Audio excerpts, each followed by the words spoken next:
Students, तो आज शुरू करने वाले हैं हम मैथ्स के ऐसे टॉपिक के बारे में। जैसे आप सोचते हो कि जब हम मैथमेटिक्स को शुरू करते हैं ना किसी भी सिलेबस के तौर पे, फिर हम देखते हैं कि सर ये तो बहुत सारा है, ठीक है, तो क्यों ना हम बेसिक मैथमेटिक्स के ऐसे परसेप्शन के बारे में बात कर लें आज, ताकि पता चल जाए कि असल में जिस जिस परसेप्शन को लेकर हम बहुत ज़्यादा पैनिक रहते हैं वो असल में ऐसा है नहीं।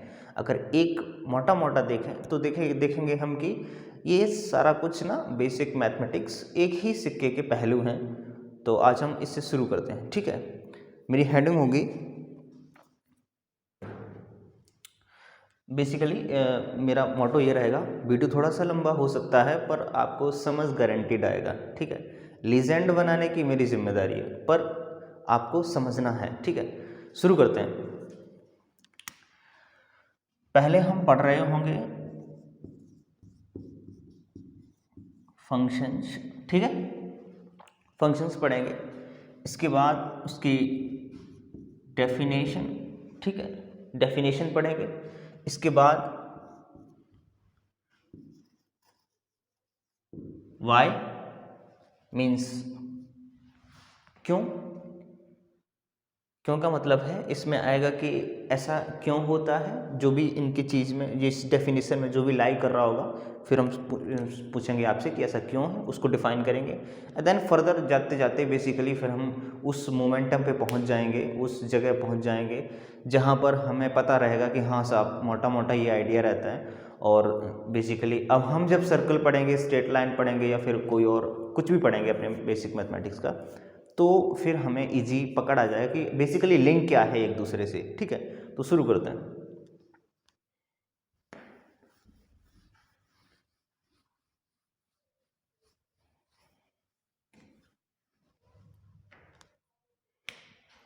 हम यहां लिखते हैं अपना फंक्शन।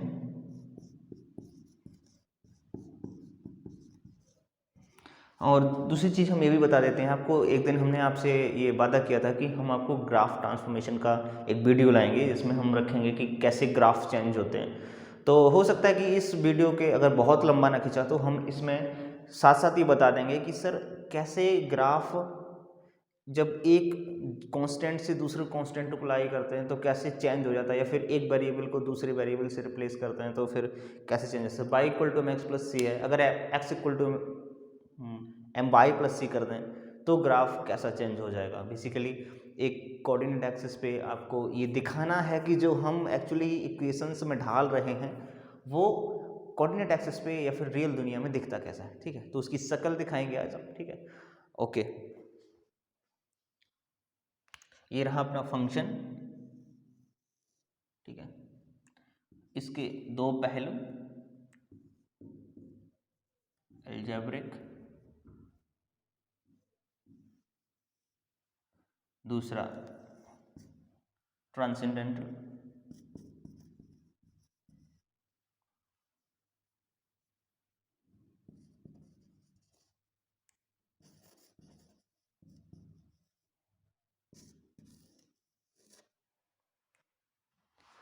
इस एल्जेब्रिक फंक्शन में हम क्या करेंगे, एल्जेब्रिक फंक्शन में हम पढ़ेंगे कि कौन कौन से बेसिक फंक्शंस होते हैं, और फिर इसके बाद हम ट्रांसेंडेंटल में पढ़ेंगे, ठीक है।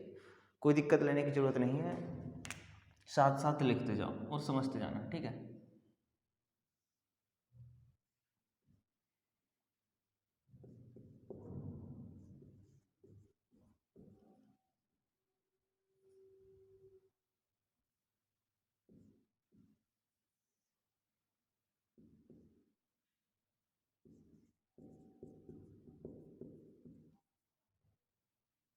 ये सारे फंक्शंस हैं, ठीक है। Rational functions, irrational functions,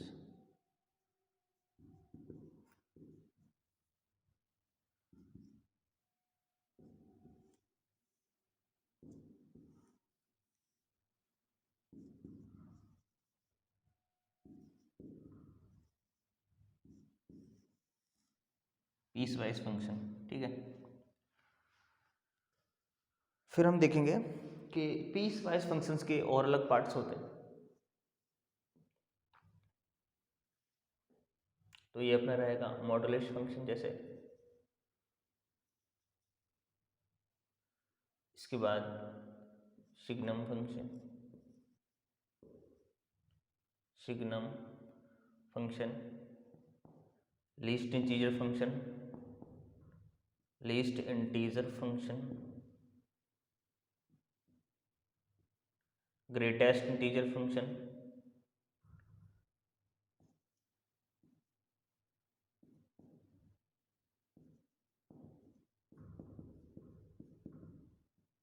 greatest integer function, ठीक है, और फ्रैक्शन पार्ट फंक्शन।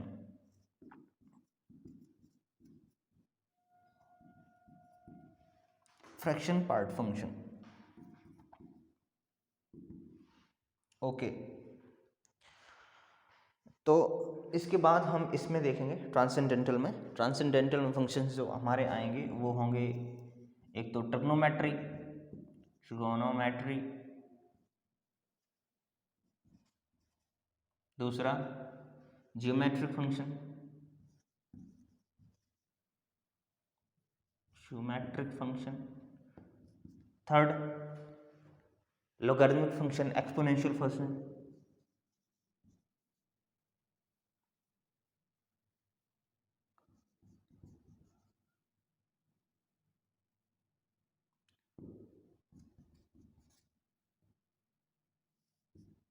इसके बाद में आएगा एक्सपोनेंशियल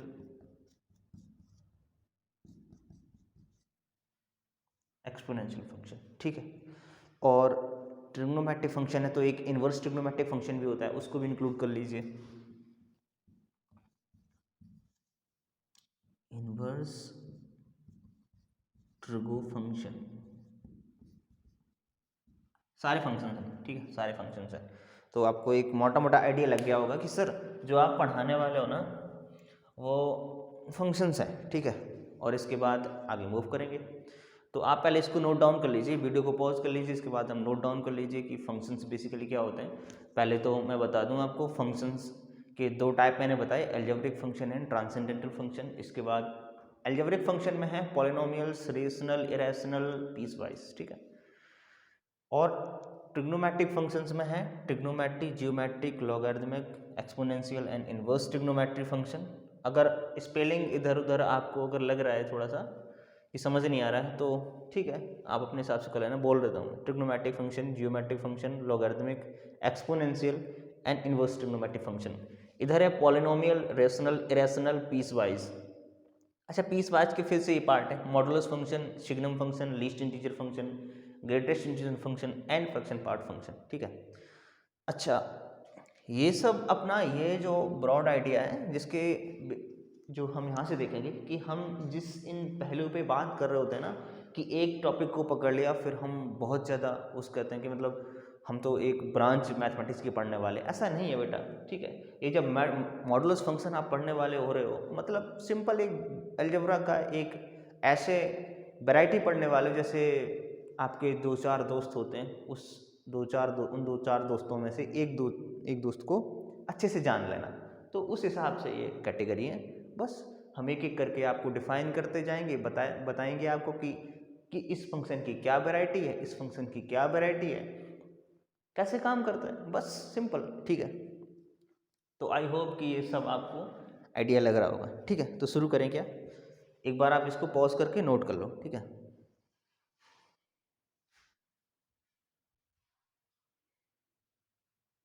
ओके, तो हम इसको इरेज करते हैं।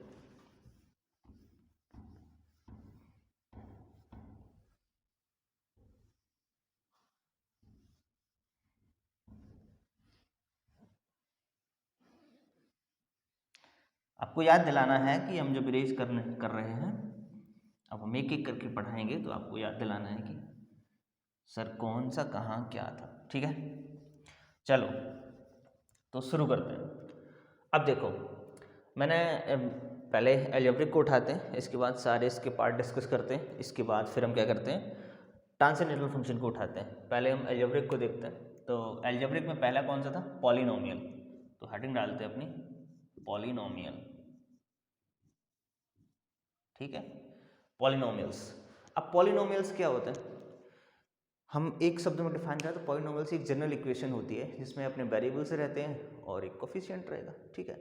हाँ, पर ये जरूरी बिल्कुल नहीं कि वेरिएबल की मैक्सिमम पावर कितनी रहेगी। जैसे हम किसी इक्वेशन को लिखते हैं y equal to M X plus C, variable की मैक्सिमम पावर कितनी है सर 1। जब हम यहाँ से बोलें कि वेरिएबल की मैक्सिमम पावर कितनी है तो बोलोगे सर 1।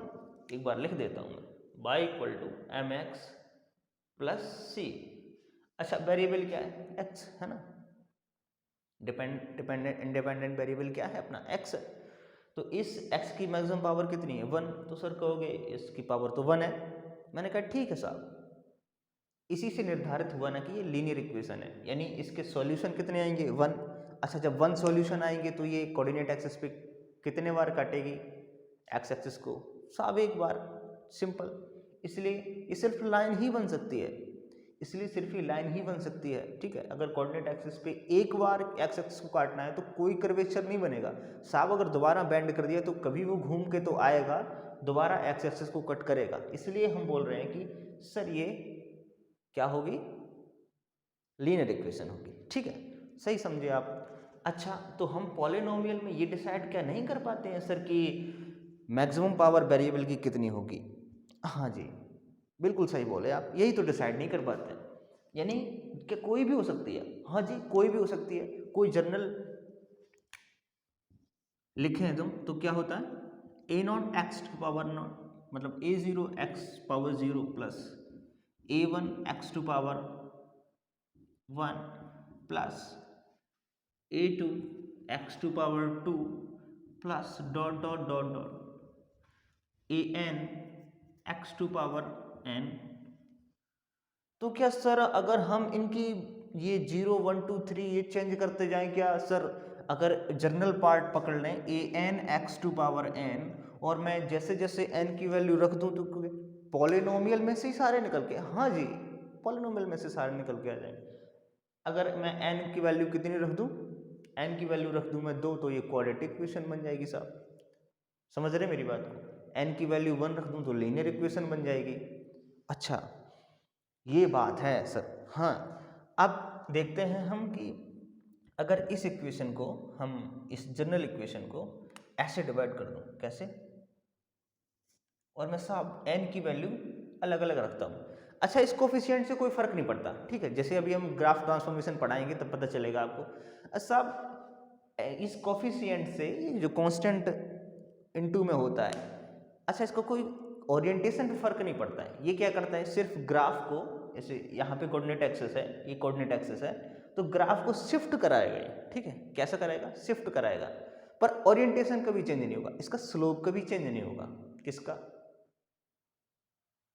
अरे सर स्लोप ही तो चेंज होगा, ठीक है। इसका मतलब हम सिर्फ इसका स्लोप ही चेंज कर सकते हैं, और जो ओरिएंटेशन का मतलब होता है कभी भी लाइन को ये क्वाड्रेटिक इक्वेशन में चेंज नहीं कर देगा, क्वाड्रेटिक इक्वेशन को कभी क्यूबिक इक्वेशन में चेंज नहीं कर देगा, या क्यूबिक इक्वेशन को या लीनियर इक्वेशन में चेंज नहीं कर देगा, ठीक है। कोफिशिएंट से ऐसा कोई खास फर्क पड़ता नहीं है। किस पे नहीं पड़ता है, उसकी शक्ल पे, ठीक है। बाकी तो वो चेंज करेगा, अपना काम तो करेगा करेगा, पर उसकी ग्राफ की शक्ल पे कोई खास फर्क नहीं पड़ता है। अगर वो लीनियर है तो लीनियर ही रहेगी साहब, क्यों, क्योंकि फर्क पड़ता है सिर्फ वेरिएबल की पावर से। तो आइए देखते हैं हम यहाँ पे n belongs to even number और यहाँ n belongs to odd number,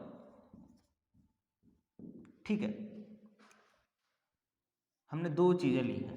जब n ही है ना, इवन नंबर है, तो कैसी कैसी इक्वेशंस बनेगी, ऐसी जैसे y इक्वल टू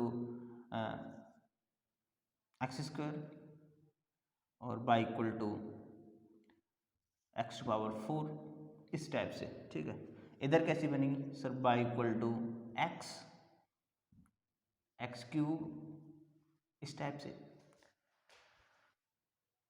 तो सर इसके ग्राफ भी बता दो, ठीक है बेटा देख लो। अच्छा, जब आप पैराबोला पढ़ रहे होगे, ठीक है, क्या पढ़ रहे होगे, पैराबोला, तो आपको समझ आ जाएगा सर ये क्या होती है अपनी पॉजिटिव एक्स एक्सिस और ये क्या होती है पॉजिटिव वाई एक्सिस, ऐसे ही इधर पॉजिटिव एक्स और पॉजिटिव बाई, ठीक है, इतना समझ आया ना। अच्छा, पहले मैं बाई इक्वल टू एक्स लेता हूँ, फिर मैं y equal to X cube लेता हूँ, ठीक है। अच्छा, ये y equal to X sir लिखा है ना, इसकी तो जैसे आपने अभी थोड़ी देर पहले बताया था, इसकी तो मैक्सिमम पावर 1 ही है, और आपने भी बताया था अगर मैक्सिमम पावर 1 है इसका मतलब ये एक्स एक्सिस को एक बार काटेगा, इसका मतलब साहब ये कोई कर्वेचर नहीं होगा, सीधी लाइन जाएगी। हाँ जी, ये सीधी लाइन जाएगी, ठीक है। और एक्स क्यूब, इसके 3 सॉल्यूशन होंगे, यानी ये 3 बार कट करनी चाहिए जी, ठीक है। ओके, इसके 3 सॉल्यूशन आएंगे, ठीक है। तो हम एक एक करके देखते हैं। बाई इक्वल टू एक्स पे नजर डालते हैं, ठीक है। बाई इक्वल टू एक्स को अगर एम एक्स प्लस सी से कंपेयर कराएंगे तो फिर एम की वैल्यू क्या आएगी, 1। बाई इक्वल टू, अभी थोड़ी देर के लिए एक्स क्यूब भूल जाते हैं, ठीक है। तो इसको अगर कंपेयर कराएंगे हम किससे, Y equal to M X plus C से, तो मेरे को दिखेगा कि सर ये जो एम है ना, ये तो 1 है और सी 0 है, ऐसे होगा ना। अगर इससे ये कंपेयर कराएं तो m की जगह क्या है, 1 है, c 0 है, बाई इक्वल टू एक्स तभी होगा, है ना। ठीक है भाई, अगर m तो फिर एक बार और ये और पता होनी चाहिए एक बात कि m जो होता है ना वो tan थीटा होता है। क्या होता है, tan थीटा। आपको दिख तो रहा है ना सही, ओके। तो m क्या होता है, tan थीटा होता है। अच्छा, m की वैल्यू है 1, तो 1 इक्वल टू tan थीटा लिख दूं तो बेसिकली थीटा की वैल्यू कितनी आई, 45। यहाँ तक आपको समझ आ जाना चाहिए कि सर यहाँ से थीटा की वैल्यू को मेरे को मिली 45। अच्छा, जो ये लाइन झुकी होगी तो क्या सर एक्स एक्सिस से 45 झुकी होगी, हाँ बेटा 45 डिग्री झुकी हुई होगी, ठीक है। अच्छा, इसको पाई बाई 4 भी लिखते हैं रेडियन को फॉर्म में, ठीक है, यानी ये पाई बाई 4 डिग्री झुकी हुई होगी। तो सर सी क्या होता है, इसको तो मैंने मान लिया, ठीक है, झुकी हुई होती है, इसका मतलब ये स्लोप है, एम स्लोप है। तो सी क्या है, सी साहब ये बाई एक्सिस पे जो इंटरसेप्ट काटती है ना, पॉजिटिव या नेगेटिव, यहाँ से दिखेगा प्लस सी है, मतलब पॉजिटिव बाई एक्सिस पे कितना उसने इंटरसेप्ट काट रखा है वो सी है। तो यहाँ तो साहब सी 0 है, तो क्या कुछ भी इंटरसेप्ट नहीं काटा, नहीं, ये सिर्फ ओरिजिन से पास करिए, ठीक है। कहाँ से पास करिए, ओरिजिन से। तो लाइन को मैं ड्रॉ करता हूँ, ठीक है साहब, ये लाइन होगी 45 डिग्री। अच्छा, तो सर यही है by equal to M X plus वो बाई इक्वल टू एक्स, हाँ जी, यही लाइन है जो बाई इक्वल टू एक्स है, ठीक है। इस बात को आप समझ गए ना, ठीक है। तो इतना नोट करिए आप, इतना नोट करिए पहले।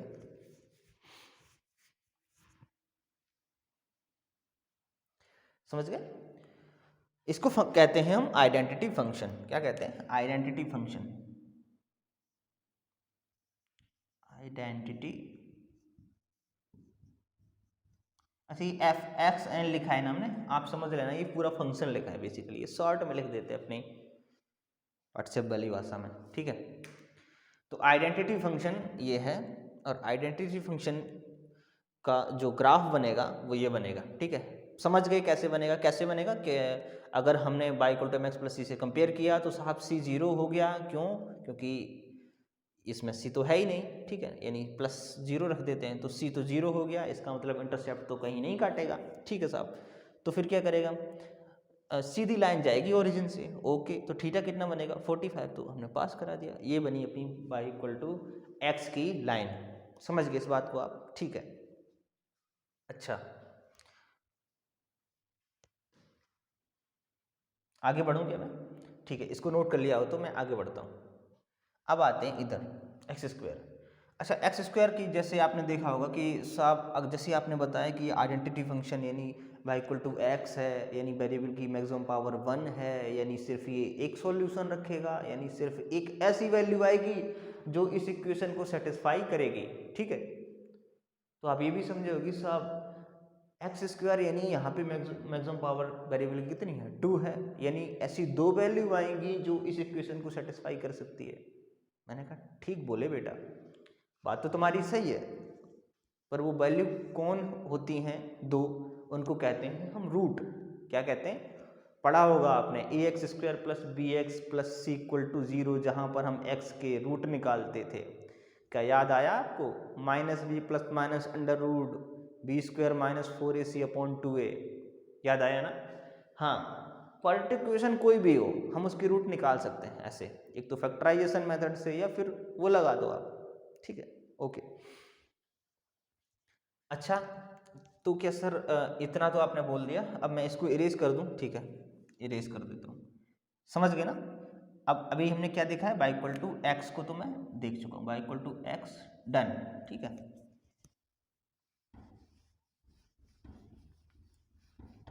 थोड़ा सा स्पीड चलना पड़ेगा क्योंकि अपना जो ये फंक्शन है थोड़ा सा एक ब्रॉड आइडिया देना है, मेरा मकसद आपको एक ब्रॉड आइडिया देना है जिससे आप समझ सकें कि जो हम पढ़ रहे हैं वो बेसिकली बहुत सारे ब्रांचेस नहीं है, आप कोई पीएचडी नहीं कर रहे हैं, ये बेसिक मैथमेटिक्स के एक सिक्के के 4-5 जो भी हैं ये पहलू हैं, उनको आपको समझ लेना है, ऐसे समझ लेना है जैसे आपके 5-6 दोस्त होते हैं, उनमें से किसी एक को ढंग से जान लेना, या सारों को मतलब सारे दोस्तों को ढंग से समझ लेना है, बस वही होता है। क्या होता है, कॉन्सेप्ट समझना है, उनको थोड़ा समझना दिक्कत भी होगी, ये तो सिंपल है, ओपन कॉन्सेप्ट है, कोई सीक्रेट भी नहीं है, ठीक है, ओपन कॉन्सेप्ट आपके सामने रख रहे हैं और आपको सिंपल समझना है, दैट्स इट, खत्म काम, ओके। मैं अगर y equal to X cube की बात करूं तो सर अगर इसको कोऑर्डिनेट एक्सिस पे आप दिखाना चाहोगे तो सिंपल सी बात है कि ये कितनी वैल्यू कंटेन कर रहा है, 3, अच्छा 3 वैल्यू पे ये क्या देगा, सेटिस्फाई हो जाएगा, ठीक है, 3 ऐसी 3 वैल्यूज होंगी जो उस पर सेटिस्फाई हो जाएगा, ठीक है। अच्छा, मैं एक बार प्लॉट करके देता हूँ, ये बेसिकली जब तुम थोड़ा सा आगे पढ़ोगे तो, क्योंकि हमने अभी पॉलिनोमियल को सिर्फ पकड़ा है और उस पर 2 4 5 एग्जाम्पल बता रहे हैं, ठीक है, तो थोड़ा सा फास्ट मूव करते हैं, ठीक है। अच्छा, तो y equal to X cube है, तो सर ये एक और आपको सीक्रेट बताते हैं, क्या कि जब कभी भी y equal to X cube है, यानी हमने इसीलिए यही मकसद मेरा था कि n को हमने किस में डिवाइड कर रखा है, मैंने 2 पार्ट में डिवाइड कर रहा है कि साहब जब पावर ऑड होगी और जब पावर इवन होगी, ठीक है। अच्छा, जब एक बार देखो, इनको ऑड फंक्शन इवन फंक्शन भी कहते हैं, बेसिकली होता क्या है कि जब कभी भी आपने जब ऑड रखा यानी ये ऑड है पावर, ठीक है, अच्छा इसमें जब आप वेरिएबल डालोगे, इनपुट डालोगे, जैसे x की जगह 1 डाला, ठीक है, x की जगह 1 डाला तो y ने क्या दिया 1, x की जगह इधर रख देते हैं, x की जगह जब 1 डाला तो y ने दिया 1, x की जगह -1 डाला तो y ने भी क्या दिया -1, ठीक है, ओके। अच्छा, ये सब पॉजिटिव और नेगेटिव दोनों टाइप की वैल्यू देता है अगर हम अलग अलग टाइप की वेरिएबल्स को इनपुट करें, जी हाँ, आप सही पकड़े, ठीक है। आप अगर पॉजिटिव नेगेटिव 2 टाइप की वेरिएबल डाल रहे हो तो ये समझ जाओ बेटा कि आउटपुट भी नेगेटिव पॉजिटिव दोनों टाइप के आने वाले हैं, ठीक है। अच्छा, तो सर यानी बाई नेगेटिव भी हो सकता है, बेसिकली बाई क्या है, बाई भी वेरिएबल है, पर क्या ही डिपेंडेंट वेरिएबल है, किस पे, इस एक्स इंडिपेंडेंट पे, एक्स तो इंडिपेंडेंट है, मैं जैसा चलूंगा बोलूंगा वैसा चलेगा, ये एक्स को जैसे डालूंगा बाई वैसा करेगा, ठीक है। तो अगर एक्स को 1 किया बाई बनवाया, एक्स को -1 किया बाई भी माइनस बनाया, इसका मतलब ये समझ गए कि साहब ये x को अगर नेगेटिव पॉजिटिव दोनों कर दें तो y भी नेगेटिव पॉजिटिव आने में कोई परहेज नहीं करेगा, यानी y की भी नेगेटिव पॉजिटिव दोनों वैल्यू आएंगी, इसका मतलब कि y पॉजिटिव y एक्सिस की तरफ भी जाएगा और नेगेटिव y एक्सिस की तरफ भी जाएगा। अच्छा, आपको दिख रहा है क्या, लेट्स वेरीफाई, ओके, आपको दिख रहा है। अच्छा, तो साहब यही रीज़न था कि जब आपने इस लाइन को आपने जब ड्रॉ किया, यही रीज़न था कि जब आपने इस लाइन को ड्रॉ किया तो पॉजिटिव बाई एक्सिस में तो रीजन में तो गया ही और नेगेटिव बाई एक्सिस के रीजन में भी गया। जो ग्राफ है ये बाई इक्वल टू एक्स, ये पॉजिटिव बाई डायरेक्शन में भी गया, मतलब इस रीजन में भी गया और इस रीजन में भी लाई गया। हाँ जी, ये बिल्कुल सही पकड़े आप, ये बिल्कुल सही पकड़े कि जब नेगेटिव पॉजिटिव यानी ऑड फंक्शन होता है, ऑड फंक्शन का मतलब आई थिंक आप समझ गए होंगे अब, ऑड फंक्शन का कुछ नहीं, बस इतना सा मतलब होता है कि साहब अगर आप पॉजिटिव नेगेटिव 2 टाइप की वैल्यू डाल रहे हो किसमें, किस जगह, इंडिपेंडेंट वेरिएबल पे, तो इक्वल में जो लिखा है डिपेंडेंट वेरिएबल है किस पर, एक्स पर, वो भी सिंपल आउटपुट नेगेटिव और पॉजिटिव देना चाहिए, तो क्या होगा, वो ऑड फंक्शन होगा। ठीक है, इतनी सी बात है। यानी हम अगर इसको -1 करें तो y भी नेगेटिव दे देगा, कोई दिक्कत नहीं आएगी। अगर पॉजिटिव डालें तो पॉजिटिव दे देगा। भले ही हम नेगेटिव पे वो पॉजिटिव दे या पॉजिटिव पे नेगेटिव या फिर पॉजिटिव पे नेगेटिव दे, तो हमें इससे कोई मतलब नहीं है। अगर बाई दोनों प्लस और माइनस की वैल्यू आउटपुट दे रहा है, मतलब सिंपल कि भाई साहब ये क्या कर रहा है, क्या कर रहा है, दोनों टाइप की वैल्यू दे रहा है, यानी ऑड फंक्शन है। ठीक है, ओके, इस चीज़ को आप सही से समझ लेना। अच्छा, तो क्या सर ये y equal to X cube ये भी तो ऑड फंक्शन है? हाँ, जब पावर ऑड है मतलब समझ जाओ। ठीक है, यानी ये भी ऑड फंक्शन है। तो सर इसका भी जो ग्राफ है ना, वो पॉजिटिव बाई रीजन में भी जाना चाहिए और नेगेटिव बाई रीजन में भी जाना चाहिए। मैंने कहा सही पकड़े बेटा, बिल्कुल जाएगा। ठीक है, बिल्कुल जाएगा आपका। ये आपका ग्राफ हो गया y equal to X cube का। ठीक है, नोट कर लो। ठीक है, आगे चलते हैं। Y equal to x square. अरे सर आपने अब जब बता दिया कि ऑड फंक्शन, ये जो ऑड फंक्शन है, तो क्या सर ये इवन इवन पावर है इसकी, क्या ये इवन फंक्शन है? आइए देखते हैं। अच्छा, इन इन जो इंडिपेंडेंट वेरिएबल है इसकी जगह हम पुट करते हैं कुछ। ठीक है, 1 पुट करते हैं, तो y ने दिया 1। अब -1 पुट किया, x की जगह -1 रखा, तो y ने क्या दिया, अरे साहब +1। देख लो ना, अगर बाई x की जगह मैंने दिया -1 का स्क्वायर, y ने क्या दिया, +1। दैट मीन्स हम x को नेगेटिव पॉजिटिव कुछ भी करें, y कभी नेगेटिव होने वाला नहीं है। समझ गए इस बात को? इसे कहते हैं इवन फंक्शन। समझ गए?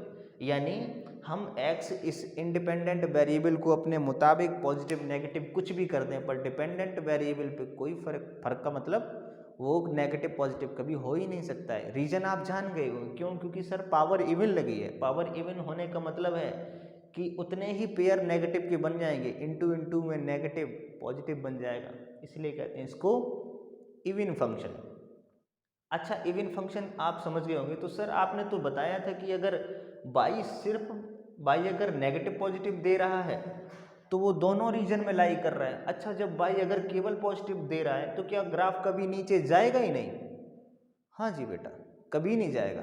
ठीक है, कभी नहीं जाएगा। अगर इवन फंक्शन है तो ग्राफ यहाँ से नीचे उतरेगा ही नहीं, क्योंकि यहाँ तो लग जाता है अपना नेगेटिव बाई, यहाँ से नीचे अपना क्या लग जाता है, नेगेटिव बाई रीजन लग जाता है। यानी अगर आपको इवन फंक्शन दिख रहा है तो आपको कभी टेंशन लेने की जरूरत नहीं है। सिंपल देख लो कि ग्राफ इस एरिया के तो ऊपर ही रहना है साहब, ऊपर ही रहना है। ठीक है, तो इसका ग्राफ आ जाएगा ये हुआ y equal to x square. Okay, लेकिन सर एक बात मेरे को समझ नहीं आई कि आपने तो बोला था कि यहाँ पे दो वैल्यू ऐसी होंगी जहाँ पे ये कट करेगा, मतलब दो y equal to x square है, तो आपने सर ये बोला था कि हमसे अगर दो मैक्सिमम पावर 2 है, इसका मतलब है कि एक्स एक्सिस को ग्राफ को 2 बार कट करना चाहिए। हाँ बेटा, सवाल तो आपने सही उठाया। जवाब सुनो, जवाब ये है बेटा, इसने एक्स एक्सिस को आपको दिख रहा है कि सिर्फ एक बार कट कर। अब मैं तो ये बोल रहा हूँ कि साहब ये आते वक्त भी इस एक्स एक्सिस को 0 पे कट किया और जाते वक्त भी 0 पे कट किया। अच्छा सर, तो यही मतलब होता है जब आप कहते हो कि real same and equal root आए हैं। इक्वल रूट, आप कभी रूट निकालते होगे तो उसमें क्वालिटी लिखी जाती होगी, कभी 9th 10th ध्यान करो, उसमें क्या होता था, क्वालिटी लिखी जाती थी। इक्वल रूट हैं, इमेजिनरी रूट हैं, नेगेटिव रूट हैं, नेगेटिव और इक्वल हैं, कैसे रूट हैं। तो वो फॉर्मेट ध्यान आया क्या, जहाँ पे हम लिखते थे कभी इक्वल रूट्स। चाचा वही है ये। इसका मतलब ये आते वक्त भी 0 पे कट किया और जाते वक्त भी 0 पे कट किया। हो गए ना दो सॉल्यूशन, पर सेम है इत्तेफाक से। एनीवेज, तो सॉल्यूशन क्या हुए, 0,0। ठीक है, अच्छा 0,0 पे इस एक्स एक्सिस को, इस ग्राफ ने एक्स एक्सिस को कट किया। आगे चलें क्या? ठीक है ना, इस बात को समझ गए ना कि नेगेटिव रीजन में ये ग्राफ नहीं आएगा। आगे बढ़ता हूँ मैं, ठीक है, आगे बढ़ता हूँ मैं, पॉज कर लो, नोट कर लो, आगे बढ़ता हूँ मैं और पॉलिनोमियल को आई थिंक मैं ख़त्म करता हूँ। फिर पॉलिनोमियल्स तो एक चैप्टर बन जाएगा, फिर मैं ढंग से पढ़ा दूंगा इसको, कभी डिमांड करना आप, ठीक है।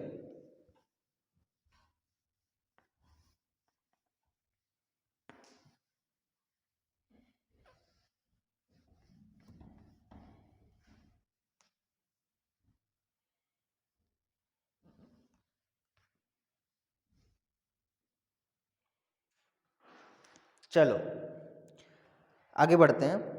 और अब हम, मेरा क्या था पॉलिनोमियल के बाद,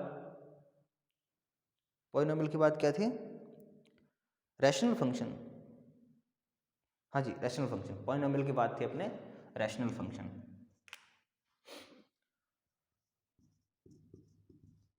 rational function,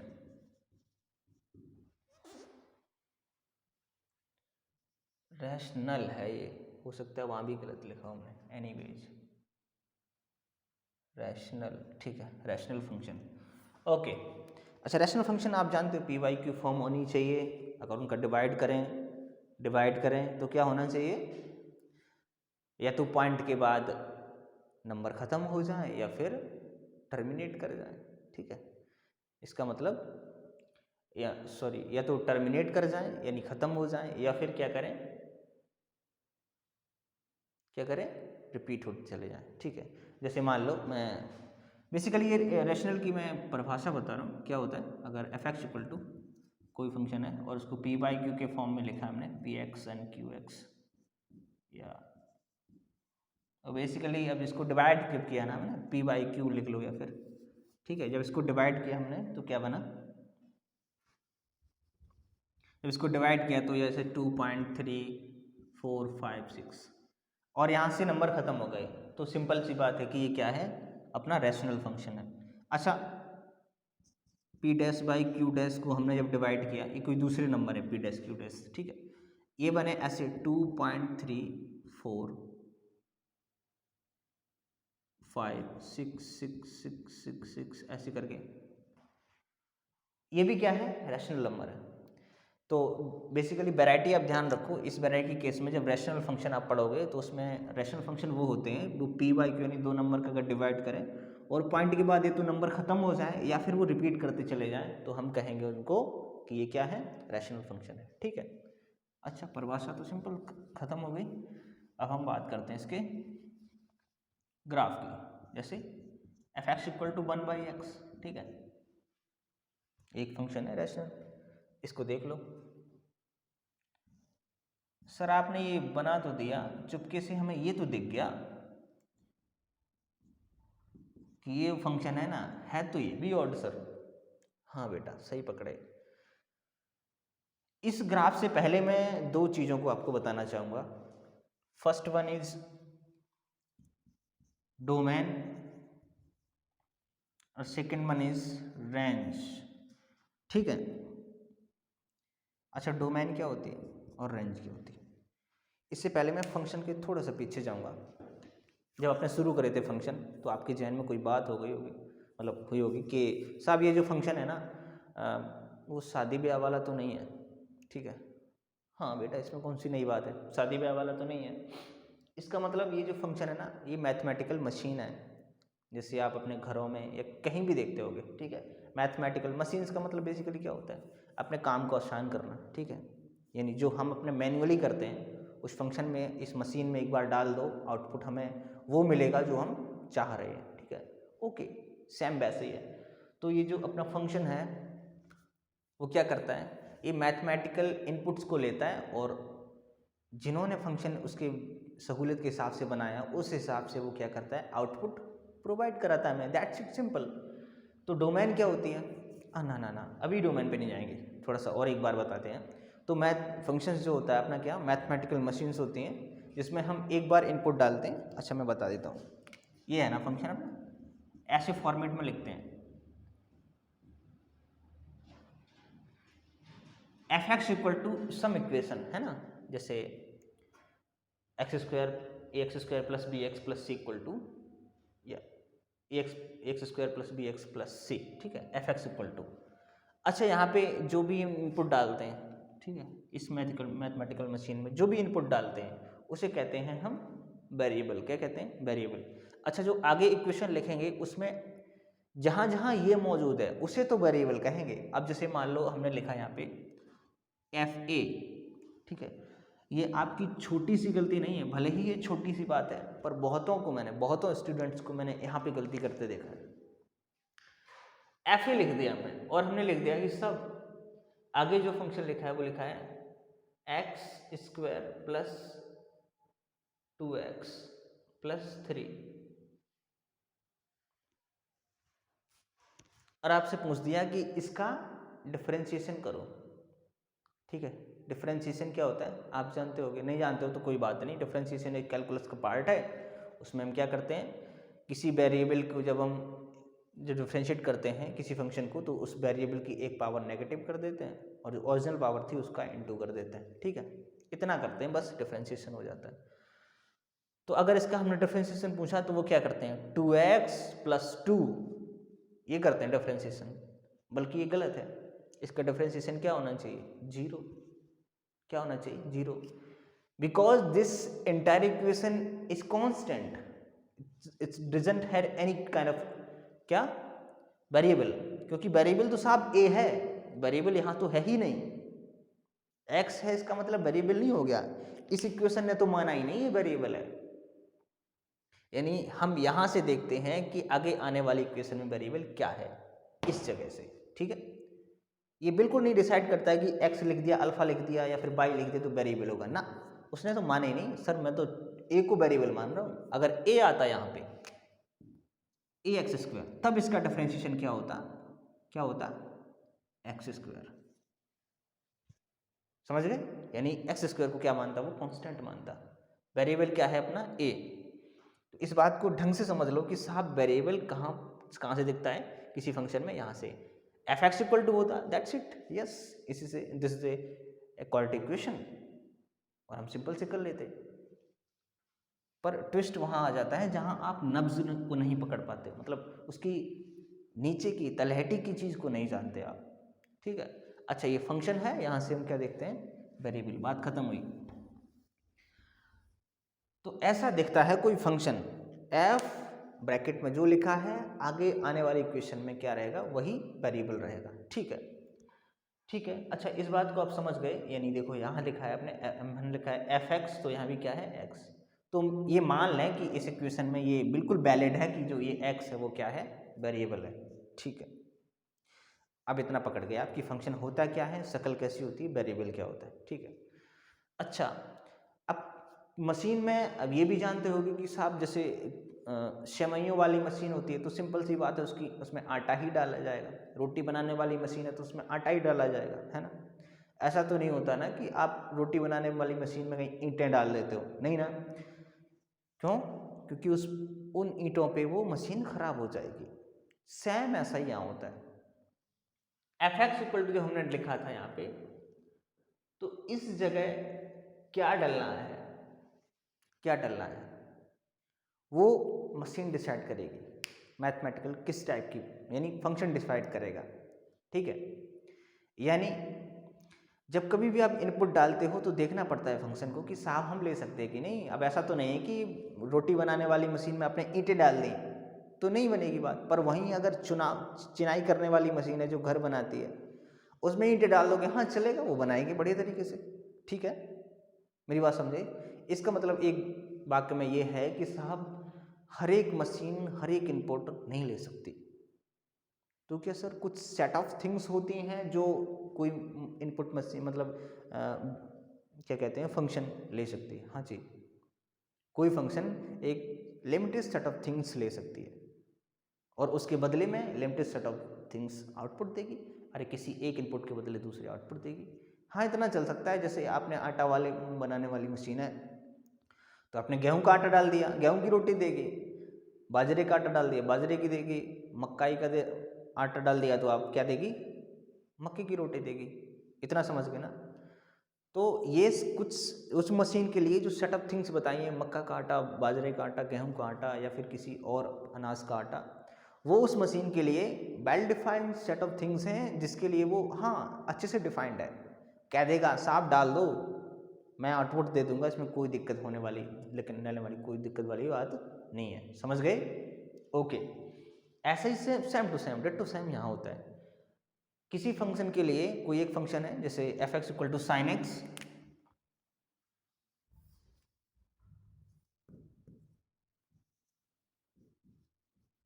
F x equal to sine s. अब आप यहाँ पे x कोई भी रियल नंबर डालो, ये फंक्शन देगा आउटपुट, कुछ ना कुछ देगा। यानी ये जो साइन देता है वो क्या देता है, यहाँ पे क्या पड़ता है, एंगल है ना, एंगल की वैल्यू डालते हैं ना, जैसे sine 30 degree, sine 45 degree, sine 90 degree. तो यहाँ पे कोई भी रियल नंबर ऐसा नंबर डालो जो एंगल के तौर पे तब्दील करेगा और उसकी वैल्यू आउटपुट आपको निकाल के देगा, और वो देगा बखूबी देगा। ठीक है, इसमें कोई दिक्कत होने वाली बात नहीं। पर अगर तुम कॉम्प्लेक्स नंबर डाल दो, सपोज करो √-1 डाल दो यहाँ पे, अरे ऐसा कुछ होता है क्या, इमेजिनरी कोई एंगल होता है क्या, नहीं ना, तो वहाँ फंक्शन करप्ट हो जाएगा। जैसे वो मशीन ईंटें डालने पर रोटी बनाने वाली मशीन में ईंटें डालने पर वो ख़राब हो जाती है, ऐसे यहाँ भी ये भी खराब मतलब करप्ट हो जाती है। वो कहेगी ना साहब मैं अब कुछ नहीं दे सकती। ठीक है, तो यहाँ पे हो जाता है, इसे कहते हैं, क्या कहते हैं इसको, फंक्शन का अनडिफाइन होना। ठीक है, मतलब उस वैल्यू पे फंक्शन का अनडिफाइन होना। ठीक है, तो वो जो वैल्यू होगी वो डोमेन में नहीं होगी। अब समझ लो डोमेन क्या है, बस वो जो सेट ऑफ थिंग्स हैं, क्या है, वो जो सेट ऑफ थिंग्स हैं जिस पर फंक्शन वेल डिफाइन है उसे हम कहते हैं डोमेन। अच्छा, रेंज क्या है, रेंज कुछ नहीं है। रेंज जो जब तुम कुछ सेट ऑफ थिंग्स डालोगे तो सारी जो एक सेट है, जैसे मैं यहाँ रखता हूँ, ये सेट है किसके लिए, इसके लिए, कोई भी रियल नंबर डालो। अच्छा, रियल नंबर तो सब बहुत होते हैं, हाँ ठीक है, मैंने कहा बहुत होते हैं। हर एक रियल नंबर को डाल दो इस पे और फिर सारे सेट देख लो, एक इनका भी एक सेट बनेगा, किसका, आउटपुट का। जब इनपुट हर एक रियल नंबर डाल दोगे आप तो आउटपुट का भी एक सेट बनेगा, बशर्ते हम, हालांकि हम रियल नंबर के वो डाल नहीं सकते क्योंकि रियल नंबर बहुत सारे होते हैं। हमारी एक और पीढ़ी और दूसरी पीढ़ी इस रियल नंबर को डालते चले फिर भी रियल नंबर ख़त्म नहीं होंगे। पर फिर भी अगर हम सारे सेट ऑफ रियल नंबर को डाल दें तो उनके रिगार्डिंग एक सारे रियल नंबर के जब हमने डाला है इनपुट के रिगार्डिंग एक आउटपुट वैल्यू भी आएगी। जब हमने यहाँ पे 45 डिग्री डाला होगा तो 1/√2 आया होगा, 30 डाला है तो 1/2 आया होगा। ऐसे हर एक इनपुट पे हर एक आउटपुट तो आएगा, इस बात को मानते हो ना, हर एक इनपुट पे हर एक आउटपुट तो आएगा। ठीक है, तो उन हर एक आउटपुट का आप जखीरा तैयार कर लो सेट में, और फिर देखो साहब की सबसे छोटी वैल्यू कौन है और सबसे बड़ी वैल्यू कौन है, उसको कहते हैं हम रेंज।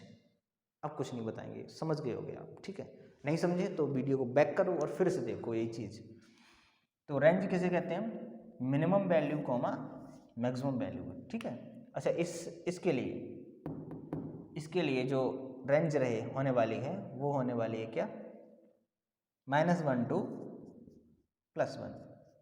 अभी समझ में नहीं आया तो पता चल जाएगा क्यों होता है, क्योंकि ये साइन का जब ग्राफ बनता है तो ये साइनसॉइडल बनता है और वो कभी ना तो +1 से ऊपर जाता है और ना उसका एसिम्पटोट -1 से कभी नीचे जाता है। That's why the range for sine x is this and domain is this. ठीक है, पकड़ के मेरी बात को। ठीक है भाई, तो आप I hope domain and range को समझ गए इससे पहले। ठीक है, ओके, तो f(x = 1/x), इसको हम ड्रॉ करके देखते हैं। अच्छा,